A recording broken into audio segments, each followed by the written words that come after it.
Philosopher Jiddu Krishnamurti said, "You must understand the whole of life, not just one little part of it. That is why you must read. That is why you must look at the skies. That is why you must sing and dance and write poems and suffer and understand, for all that is life." This is the Producers Lounge podcast. Welcome back for Season 2, Episode 5, hosted and produced by GreaterAndGrander.com.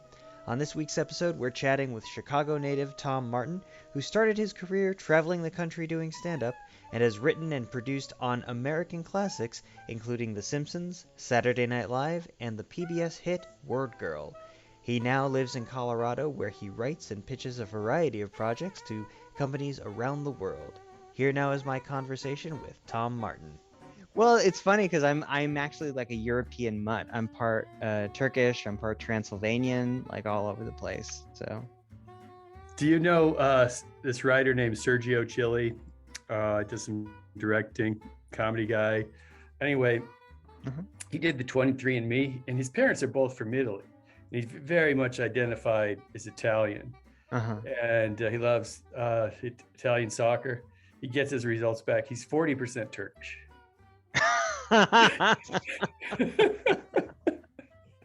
That is great. I guess we're all a little bit mixed. So yeah, thank you for being on the podcast. You bet. Nice. That's a good way. I've done a lot of this with Todd Glass has a podcast, and I always fill in for his first choice of guest at last minute. Then he'll call me and I'll go over there. But yeah, it's the same thing. We just kind of talk. So let me ask, where'd you grow up? I was born in Chicago, and then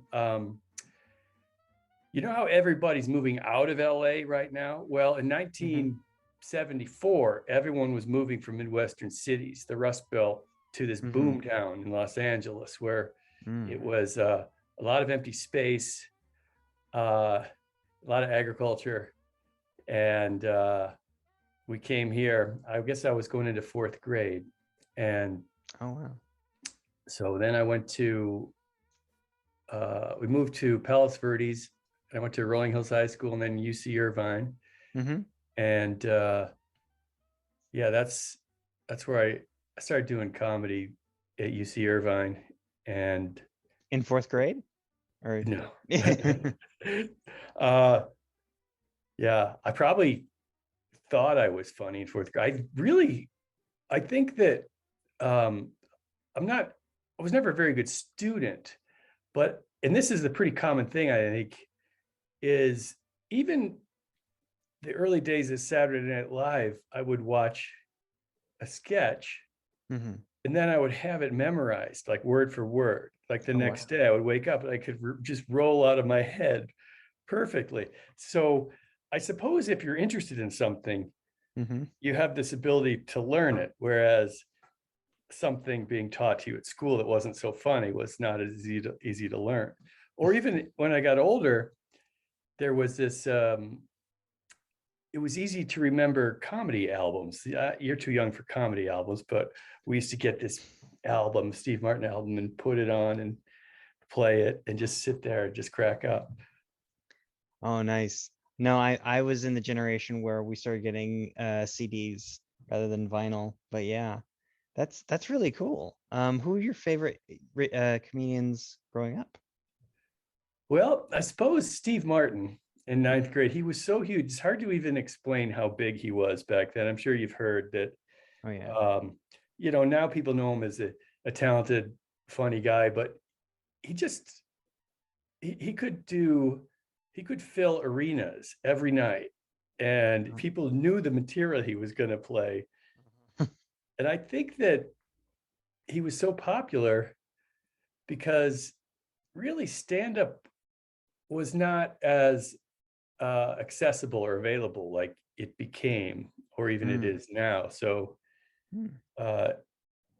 the material that he plays, that he did then, maybe it's still funny to me, but might not hold up to this generation of, like, your generation of comedy experts who have just seen an incredible amount of entertainment every which way. I mean, I think that the average person in America now your age could probably do stand up about as well as anybody in the 70s just could go up there and kill. In fact, I think that anybody who started stand up in the 70s became huge. Oh, wow. It was just booming. I mean, I started in the late 80s, where it was still pretty easy to just make a living. There was just so much work. Oh, wow. That's really funny because I did try stand up like a couple times in my life, and obviously didn't pan out, but it was an interesting experience.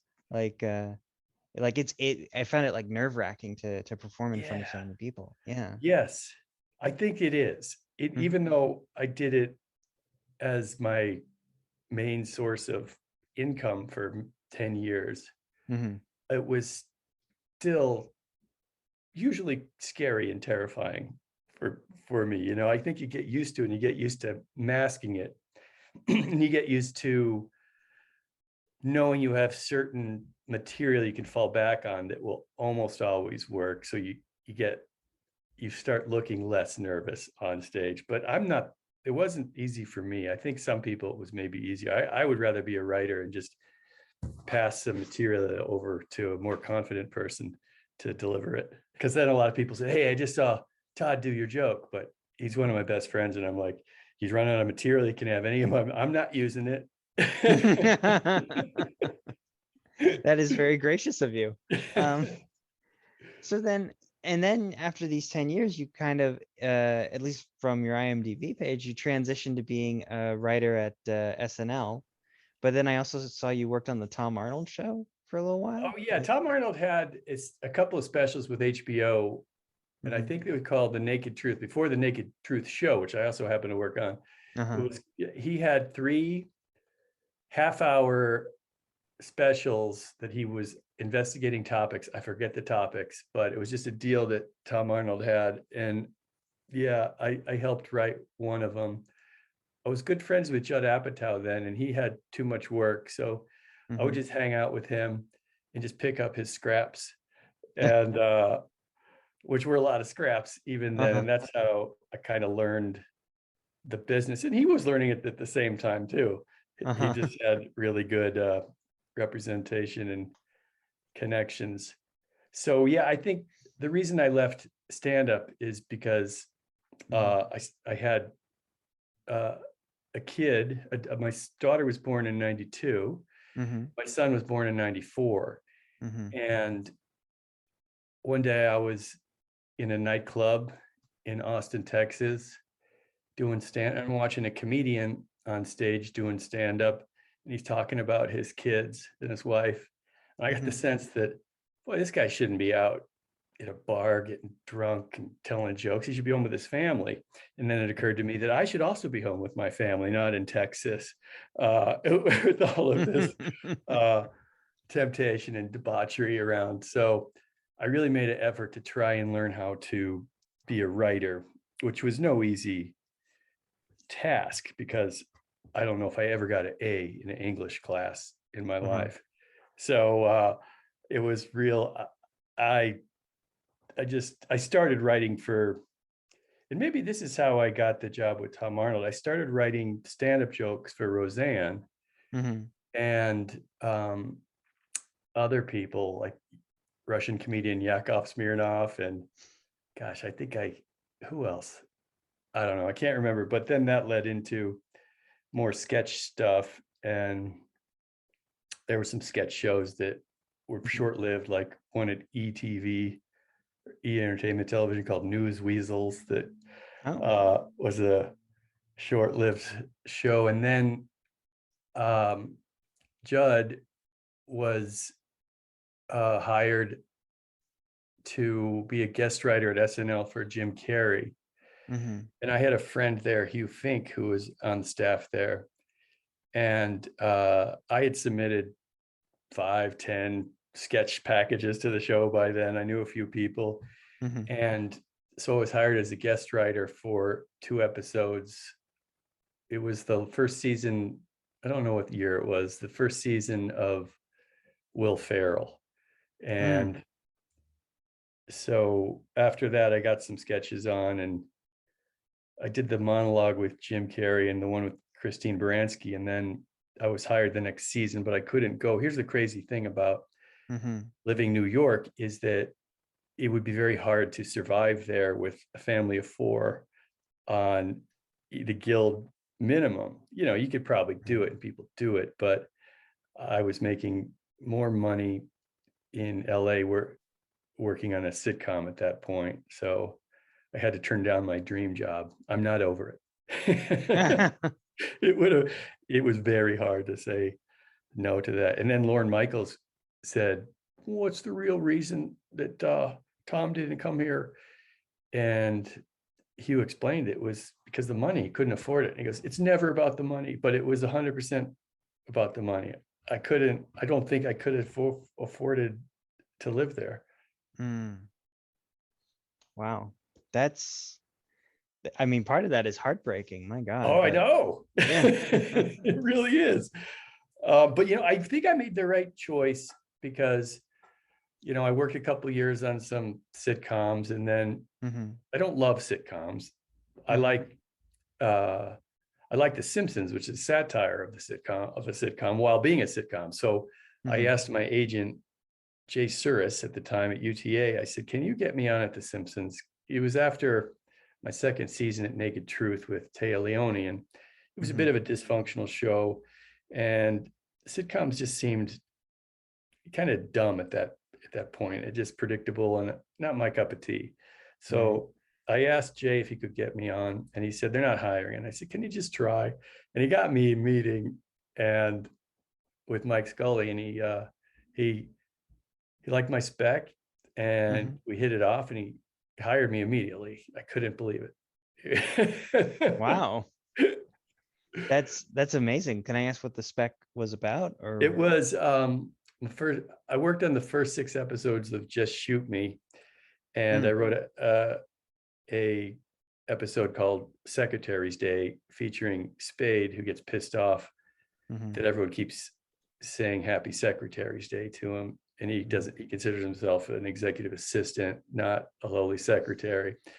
So that the first draft of that was my spec for that, and it was packed full of jokes, and it had a little funny story. So, but I also think at that point we probably knew a ton of the same people, because Mike did a little bit of stand-up too, and he was coming from a different perspective than the traditional showrunner at The Simpsons, which was pure intellectual giant Harvard genius with 5 degrees. It's usually the people and Scully was he jokes about being a dropout at the junior college. He went to college for a month, and his brilliance comes from life experience. And I mean, if you read his writing, it's sharper and funnier than any of the guys who got perfect scores on the SAT. So I think that perhaps we had something in common, that we weren't that engaged by school, but maybe under different circumstances, we might be considered smart. What was that Einstein quote? If you judge a goldfish by their ability to climb a tree, you'll always think they're idiots. Something like that. That's good. I like that. Yeah. Please feel free to take it. I mean, Einstein won't mind. He's dead. So. He won't care. Yeah. But what about you? Did were you good at school? You look like you're smart. Thank you. I think. But yeah, I actually I'm definitely one of those people who was like, I gotta get the perfect grade. I gotta get the perfect grade in order to like because that's going to set you up for life. At least that's the narrative that a lot of people get told. So I, did the whole thing in high school, took AP classes, and then I went to Chapman Film School for a couple of years until I eventually transferred to USC Film School, and I graduated there. Yeah. And that feeling you described, that you've got to get a perfect score, do well I get that now. I never had it with school, but I get it with a script. I totally get it. Like I can't, this isn't good enough yet. This is, so I do know exactly what you're talking about. It just didn't hit me until later in life. And maybe it was the idea that someone's paying me for this. And then for that reason, I have to make it as good as I can possibly make it.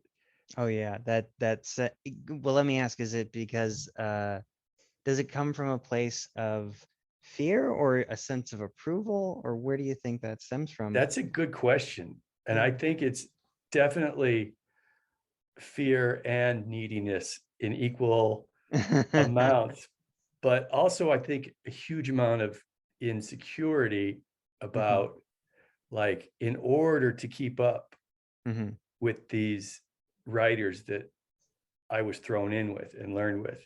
Mhm. I mean, I had to work 4 or 5 times harder just to get up to their level. Now, I think I've closed the gap in the last 30 years or 20, whatever it is. I would Uh, agree. Yeah. but at the same time, uh, I I still have that feeling of I see all the flaws in it. All I see is what's wrong with it, and I think that I worry that they'll see it too. And then to answer your question, I don't know. I hadn't thought about it before, but what if they do? Now, for me, I guess I would think, oh, that's it for me. But really, what they might think is, oh, maybe we can improve this little part right here, rather than think that the whole thing is useless.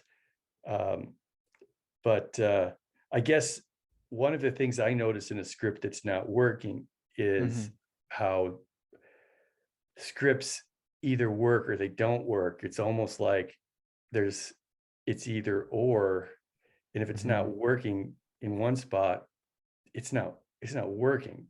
Every bit of it needs to be pulling in the same direction and supporting itself, unless you're making the choice for it not to be doing that in a part, but then it's still doing that, just in a different way. So I like everything. I guess I don't feel comfortable until a script is uh, super tight in all of those ways that show a script is working. It's interesting that you bring up the idea of like all pulling in one direction, because something I've heard a lot lately is, do you know the YouTuber Patrick H. Willems? I don't Uh, think so. he's really good, and he does a lot of good video essays. But I've learned from his channel that people like Francis Ford Coppola and Kurt Vonnegut, in order to keep their stories focused, they will boil down the story down to a single thought, and in some cases even a single word, and run all of their decisions through that one word filter, if you will. So it was really fascinating to Yeah, see I that. like that. Yeah, Yeah. that's really good. Because I think sometimes we have parallel themes running in a story that hmm seem supportive and are almost the same, but aren't exactly the same. So if you have like 3 or 4 big thematic statements that are hmm similar, it's like you're writing 3 or 4 scripts simultaneously. They're very similar to each other. Yeah. It's a lot of work. But I don't know. Sometimes there's no solution other than just to spin the wheel on the clay and figure out which one of those is the most worthwhile. I'm curious. So what was your favorite part about working on The Simpsons? Well, I guess that uh, I mean, I've always been a fan of Mhm. sports, and I like participating in sports. And I didn't give a lot of, or it wasn't important growing up or made to be important to me as far as like book learning or intellectual pursuits. And Mhm. I guess what I was most blown away by is just how brilliant all of these people were. I mean, these were just some of the best minds work. I mean, these are some of the best writers in writing in Uh-huh. at the time. Mhm. Um, and I guess I was coming from stand up, so I was sharp in a way that maybe they weren't as aware of, and I think stand-ups tend to have their ear to the ground in a way that other people don't, as far as what comedy is brewing out there. But what has really impressed me is just how brilliant and funny and smart and educated, and how effortless it was for them. I remember there was a New York Times article that listed the 100 best American novels, and all these guys are going through it, and it was all dudes in this conversation. There were 3 women writers there at the time, but in this conversation, it was all guys who either went to Harvard or Brown or Columbia or Penn, and almost all of them had read every book on this list. Like, they're even fast readers. Wow. I think I had read maybe 10 or 12 of them, but they yeah, so I guess it was just a different perspective on life, and what a great tool it is to have a really strong, well-functioning, brilliant mind, but also being funny. Because a lot of these people that their classmates probably just went to Wall Street and were, rather than using their great gifts to make people laugh or build a bridge or whatever, doctors. I mean, any one of these people could have been anything. A lot of them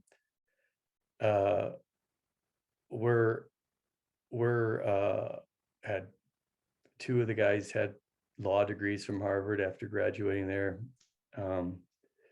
Dan Graney and Rich Appel. Conan O'Brien was gone by this time, right? Yeah, he had left by then. But Al Jean and Mike Reese and Max Pross and Tom Gamble and George Meyer, and these guys were so funny. I mean, it was like I was at a comedy show in the audience with the really with the best comedy minds around, just cracking each other up all day. So I know I'm painting a rosier picture than it was, but it really was like that a lot, especially with Mike Scully running it, because he had 5 kids, and him and his wife liked to have a normal life. Julie Thacker, who was also a writer on the show.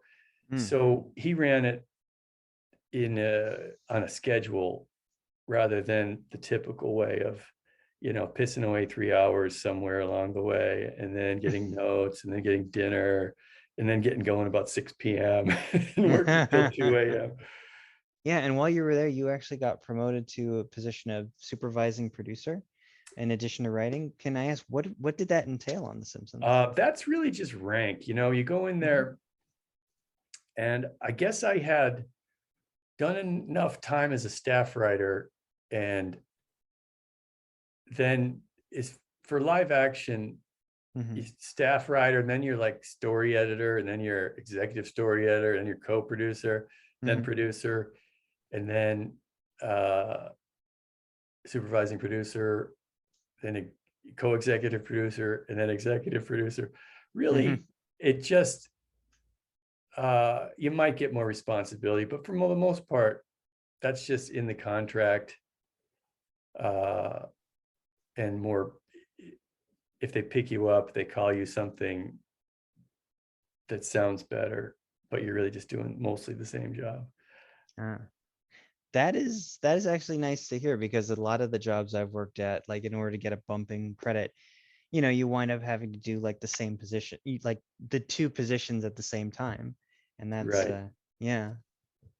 I think when you're really running things, I was always just, I don't think I was ever going to leapfrog the 20 guys that were ahead of me at The Simpsons, but in other shows, when you get a more position of running things, you do have more of that, where you're like recording episodes and rewriting stuff, and late at night fixing things, or even making casting decisions. But that that's about it though. There's like basically, regardless of your title, you're either just a writer in a room who occasionally gets scripts, or you're just you have that grinding job of making sure everything is working. And that's a big difference. It's hard to explain how different that is, because you don't, if it's going to be recorded, everything really has to be perfect. It isn't enough that like, all right, it's working pretty good. Now it really has to work. So while you were there, and this will be my last Simpsons question, I I don't promise. mind. Okay. So while you were there, like what episodes did you write, or what contributions did you make that you were most proud of? Well, there's so many writers, and at the time, John Schwartzwalder was given like 5 scripts a year to work at home and write, because he didn't want to give up smoking. He didn't want to be in the room. So he was so funny, they just let him write from home. So it was hard to get a script. My first script was written in the room. It was an idea by Dannah about a Super Bowl episode. And we wanted to really push it forward in the schedule. Normally it would have taken a long time, but we wanted to hit the Super Bowl. So it was Mike Scully, his brother Brian Scully, George Meyer, and me just banged out a draft in the room over maybe the course of a week or two. And then we did a quick pass of it in the room, and then we did a table read and cast.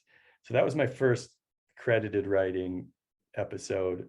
Meanwhile, like, we all contribute to each other's episodes in that brutal rewrite process. And I was there for some well-known episodes. The famous Trump episode written by Dan Graney, Trump as president, which was just a throwaway joke, but turned out to make everyone think that we can see into the future. But that which you can. In the next season, I forget which one. There was one where Marge was she was an art teacher at a prison, and then she sponsored a parole guy who painted a mural on the school. And then there was a Christmas one where way ahead of its time, corporations were paying the school district to get the kids to do research on toys. Anyway, it's so long. It's weird how all these fragments of these episodes, I can't even remember them. Understandable. So you were there for like 3 years, and then after that you left, and then you started to transition to other shows, including ones that you wrote and produced on, including Still Standing and Todd's Coma. I'm curious how those came about. Let's see. I think before Still Standing, I went pretty much directly over to, actually I had a development deal with Disney, which is really just a blind script deal where I was paid to write a pilot that didn't get made. And then meanwhile, I was working at a show called Clone High, which was the funniest show I ever worked on, maybe, but it got canceled right away for we had a character based on Gandhi that made the entire country of India furious. So they fasted and protested until Viacom canceled it. But now it's back. And this was created by Phil Lord and Chris Miller, who went on to some other great endeavors. And now, even though they canceled it here, the Nelvana, the Canadian animation company, had rights to Canada. So they just ran it for 2 years nonstop, and it developed a little following. And but that show was hilarious. And then when that got canceled, a huge disappointment. I went to a regular sitcom again called was it Still Standing, right? That's the one that, yeah. And I worked there for a year. Then I can't remember what happened. Oh wait, did I worked at a show called, somewhere in there, I worked at another sitcom called, with Nikki Cox. It was about, I think it was called Nikki, maybe. I don't know. I worked there for a year. But those were, after that, I just wanted to be in animation. And, I did some feature writing, rewriting, and I can't remember, there may be another sitcom in there. But really, after working at The Simpsons and Clone High, I just felt like animation was a better fit. And whereas sitcoms just felt like unappealing to me at that point, it just seemed like very easy insult jokes. It just seemed like a bunch of characters saying stuff that they would never say to each other in real life without destroying their friendships. Just didn't feel right. Whereas I think in animation, and eventually even in younger kids animation, it just feels more real, even though it's cartoons, because you're dealing with more interesting or more important themes, and it's not just relationship stuff and insult comedy. You raise a very interesting point because, well, first off, I have to laud you and the other writers on the show that made a show so offensive that the entire nation of India protested. Oh my gosh. It was because they're in the process of turning Gandhi into Jesus, for the next, Oh, wow. So I didn't realize that, because we had, at Clone High is basically a high school full of clones. And so the main characters were Abe Lincoln, Gandhi, Joan of Arc, Cleopatra, and JFK. And it was basically just a satire of Dawson's Creek. But there was, Jesus was a one-off character, and we were worried more about that, but we didn't know that portraying Gandhi as a dude who just liked to party and has ADD, and he's just he had a kid with regular problems, just wanted to be popular, and they're deifying him. So they, but at the time, the show was huge. It was like, it was taking off. There was a feeling of like, this is the next South Park, but we weren't South Park yet, because South Park could get away with this stuff, but Viacom didn't know what this show was. And that's one of the problems at the time. Like, I remember having the discussion that, see, this is the problem with media consolidation. It hurts the freedom of expression, because now these executives at Viacom don't know this show and they've canceled it. So they don't, because the government of India had threatened to cancel MTV India and all other Viacom properties going on in India, a billion customers there. Right. So, I mean, we were canceled before they even hung up the phone. It was just like, get rid of these guys. So, but it's funny looking back from now, and even more media consolidation. I mean, Disney owns Fox. It was not even nearly as consolidated as it became. So anyway, yeah, so that was, we pissed off the entire government of India without even realizing it. That is truly remarkable.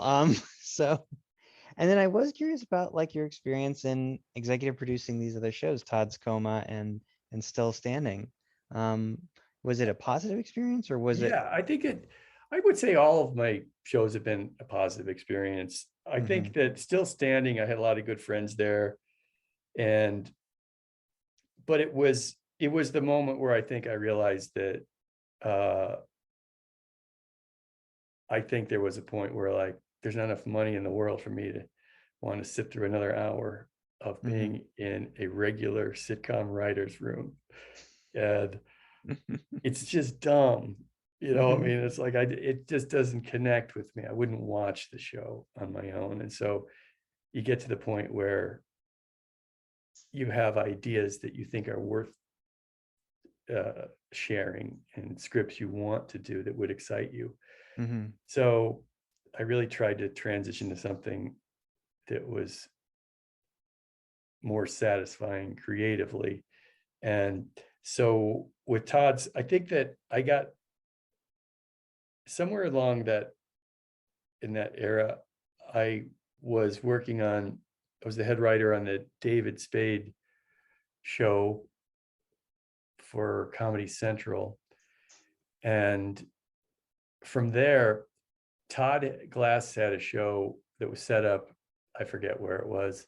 Um, but the guy who was running that show quit. And so I got fired from the Spade show for reasons that weren't my fault. But the first head writer often does get fired as they find the show. And so I went over to Todd Glass's Todd's Coma, where I think we made a really funny pilot. And I think you can even watch it on YouTube somewhere.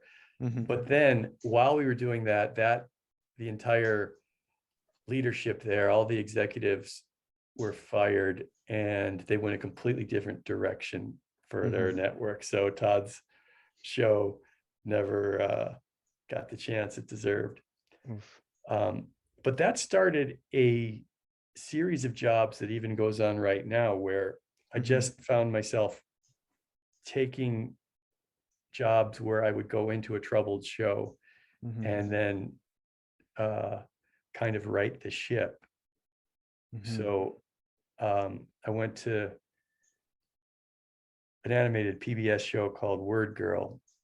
I was going to ask about that because I'm very familiar with that show. Yeah. Yeah. So a very funny guy. The guy is a way better writer than me, Jack Farriola, who created the show. This is not saying anything bad about him. He was in Boston doing the job of 10 people on his own without realizing it. And so I think that he couldn't keep up with the demand. So they shut it down for a while, and they hired me to be the head writer in LA. And so I just started gathering writers, and he was using children's television writers, which in general were the wrong choice for this particular show. I mean, this show was written in the same way that you'd write a more grown-up show. It wasn't really soft. It was really it was Batman, the TV show, with words simplified down for kids. But it was really a funny show. So I hired mostly people who'd never written in children's television and just made it more appropriate for the age group. It was really packed with jokes and funny characters. And even the educational part of that show was wedged in there in a funny way. So I worked there for seasons, 2, 3, 4. Then I left for season 5. I think they tried to pay someone less. The show crashed again. I came back for season 7 and 8. And then that was the last season. But we won 3 or 4 or 5 Emmys there. And then I can't remember where I went from there, but so my most recent job of running things, I created this show in Europe based on an app called Talking Tom, and Disney tried to turn it into a show, and then they had some Spanish company, and it was going poorly. And this was right when Wordgirl was ending, so it was a turnkey operation. I just used the same writers and actors to do this Talking Tom show, which I think we did 200 or 300 episodes that are on YouTube. I think it's on Netflix. More people watch it than watch The Simpsons. It's insane. It's like a massive global hit. It's in every language. And it's another one where it appears to be a kid's show, but if you watch an episode, you'll realize that it's way funnier than your average primetime live action sitcom, across the board. It's just better in every way a show can be better. I did actually watch an episode in preparation for this interview, and you're absolutely right. I was struck by how technology based it was, which now knowing that it was based on an app explains why. But B, it has a lot of really good character arcs and twists within an episode, and it's funny. It's really funny with really unexpected jokes.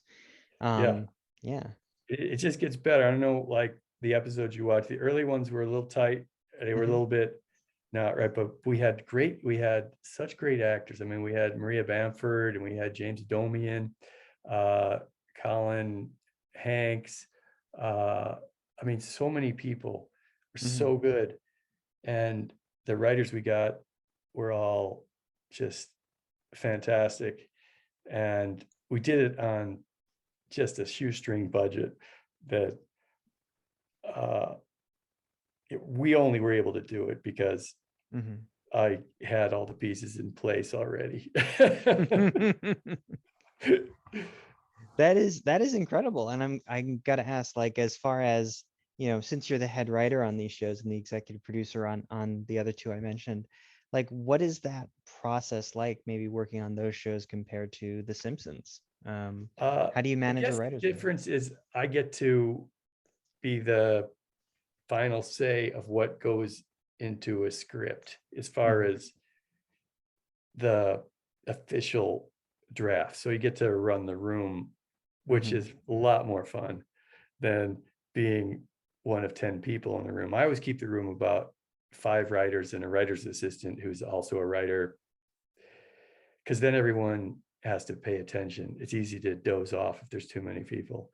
So less is more in that case, but that's more fun than being a writer because you get to pick what makes you laugh the most or is the most entertaining to you, which keeps you engaged. Whereas if you're just it's easy to just check your phone or like stare out the window for a while. Oh, that's great. Um, and then how do you go about managing a writer's room, since, if you've got 10 people in the room, you're in charge for wrangling them. So how do you, what's your process for that? Well, I think at the very beginning, you have an optimistic schedule. If everything goes perfectly, this is how we're going to hit our marks. They Hmm. almost never manage there. So you put a couple of accordion weeks in there where you can catch up. Hmm. And then you start dividing up the whole season of before you know what the show is, you're going to know who's going to write them. So Hmm. that kind of schedules who's there. Hmm. And then you just meet and we had an office and we break stories. We had some people from the app company in Europe Hmm. that came to contribute for what they wanted and didn't want. Hmm. Um, and then you start uh, outlining stories together, and then you send someone off to write a draft, and then you rewrite it. It's really an assembly line. There's so many things like going at different levels. And so it takes a certain amount of discipline to manage all the tasks wherever they are. There could Hmm. be 8 scripts in various stages of production at any time, from Hmm. outline to record draft. So you just have to keep those just moving down the line. The whole thing collapses.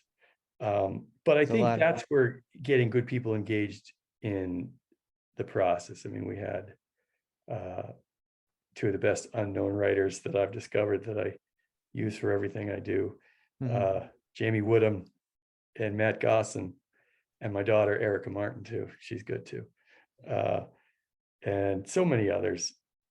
Um, and then I eventually quit talking Tom because it was just too much work, and it was ready. He didn't need me anymore, and so this guy Kevin Peterson, who I have hired for everything that I Mhm. could before he became uh, on I mean, didn't need me to hire him anymore. So he took over the show towards the end, and I think he still works for the company. So that's another thing that happens to a lot of shows, I think, is uh, maybe you can only handle so many years of it, and then you want to pass it on to somebody and get the hell out of there and take a nap. That's that's that's fantastic, and it's funny because I've this season of the podcast, I wanted to talk specifically with people who had served as writers and producers on TV shows, in particular kid shows, because I've found there's a lot of, like, egalitarianism and kind of like cordiality, and it's not cutthroat and it's not toxic like you mentioned with some traditional sitcom writers' rooms. Yeah. Well, Yeah. that's a really good observation, because I think that just like the characters in your average sitcom Mhm. behave in a toxic way, in an insulting way, that's not going on in the same way. And so maybe the writers aren't influenced by the jokes they're pitching as much, Mhm. because it's been very pleasant there, in my experience, for the two shows, Mhm. children's animated shows that I worked with. Mhm. Everybody was great. Everybody got along, and it was not toxic. It was very much, and I think that part of that reason is my philosophy going into this, and I think that is probably the philosophy of most children's television, is first do no harm. I mean, and then, okay, at least if it's not worthwhile for the kid to watch, at least make it entertaining and not damaging in any way. And then what I like about children's television, not preschool, but like a little bit older, maybe like whatever they break it down, 5 to 8 to 9 to 10, you can let the theme lead a little more without seeming preachy. They're willing to engage in issues that maybe older kids, not that they don't want to hear about it, but maybe are moving past that. I mean, I think that any good script should be having some worthwhile theme, but for children's television, it's the best part of children's television is the ability to lay in an important message about that will help them in some way be happy and successful and a good citizen in life, rather than just a half hour of babysitting with moving colors. I like it to have something worthwhile there. Right, right. That's yeah, I agree. Let me ask, does that philosophy affect what you look for when hiring a young writer? Yeah, I don't know if I do consciously. I Mhm. think that maybe the people that I respond to are probably like that too, but they're not soft in a way. Like I hired some people that maybe would never write for children's television Mhm. because they're like too edgy, or too, the subject matter that interests them isn't funny, but I still have gotten good stuff out of people like that, because there's a way to make those adjustments so it is age appropriate. So I think what the people that I respond to are just like, I think, really good, funny writers. And it's interesting that the people that I've working with in the last few years have been what they call millennials. I don't know what a millennial is, but it's weird to think how sometimes they get this reputation of being not working. And every person that I've hired from the mid-20s to mid-30s I would describe as a workaholic who has 2 or 3 jobs and hustling and going above and beyond. Because I think that a lot of people, it was just harder to make a living. You had to seem to have 2 jobs, or going that extra mile. So do you find that at all? Like there's a bad rap out there? Absolutely. Like I consider myself a millennial. Like I think the rough, age range is people born from 1980 to 1995, and I absolutely have the hustling thing that I'm doing. This podcast, for example, Right. it's kind of ridiculous, It is ridiculous. Everybody's got 2 or 3 jobs. Everyone's Yeah. hustling their ass off to make it. Anyway, that's what I found to be the Mhm. case with these the workers that the writers that I have, and Mhm. these writers are way better than I was at their age, maybe better than me now in many ways, and they're not getting the breaks either. Mhm. It's hard, it seems harder to make it now for some reason. I mean, especially this last few years, a lot of moving back home and like Mhm. uh it's just a really rough time right now out there. That's my sense.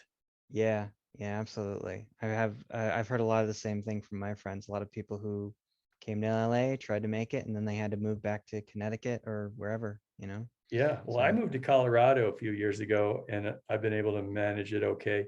oh, And nice. I mean, the stuff I do right now, like I did a voice record yesterday for a Clashorama Christmas special Mhm. for the Clash of Clans app. But even if I were in LA, I would have Mhm. been doing it over a Zoom connection. So it doesn't even Right. matter where you live in the same way anymore. I know that if you're working on a sitcom or a show with a writer's room, then you got to be there. But there's a ton. I'm doing more work than I can handle just from my office in Colorado. Right, right.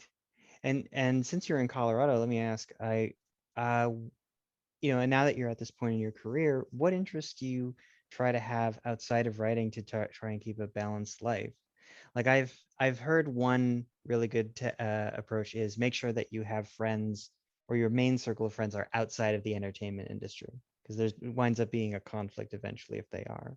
So, Yeah, I think that's really sound advice. Where I became a volunteer firefighter here oh wow. in Colorado. So that's like being in the Eagle Scouts, where you just get all these badges. And yeah, ice water rescue, swift water rescue, fire one.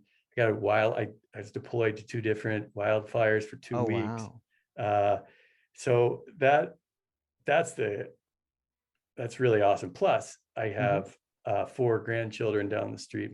But yeah, you're Congrats. right. It's like you want to have something outside of writing because um, I mean, I started collecting my Writers Guild pension. I Hmm. don't try to get jobs anymore. I only take them if they come my way, which is a Right. much better way to operate because my whole life is just so desperately like, oh, I got to make a living. I Hmm. can't have my kids homeless.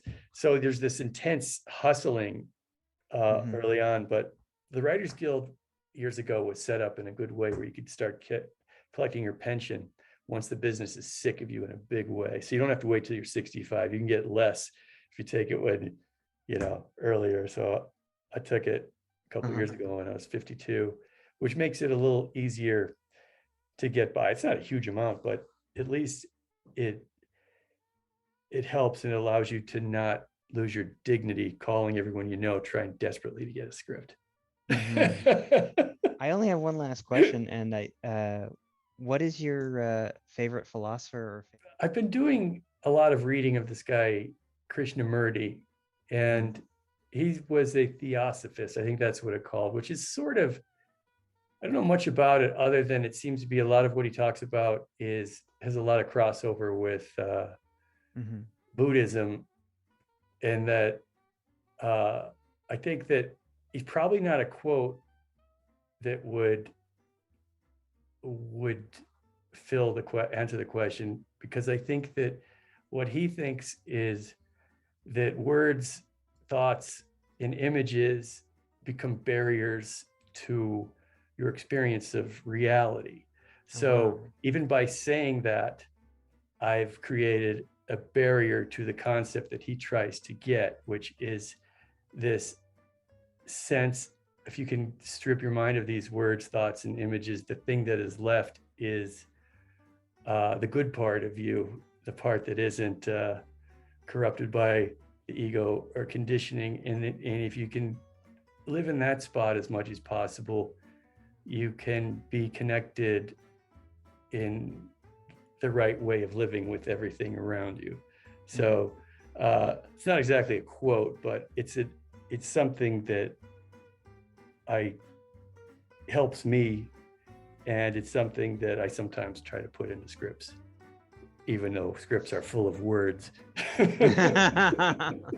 And that is Season 2, Episode 5 of the Producer's Lounge podcast. Thank you to my guest, Tom Martin, for joining us.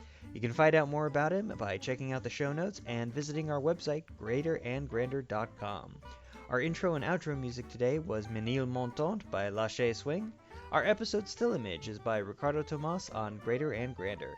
If you have any questions or suggestions, we'd love to hear from you. Let us know in the episode comments. You can stay up to date by following us on social media at the handle Greater Grander, all one word. Join us next week for more cocktails and questions, and until then, keep producing dreams.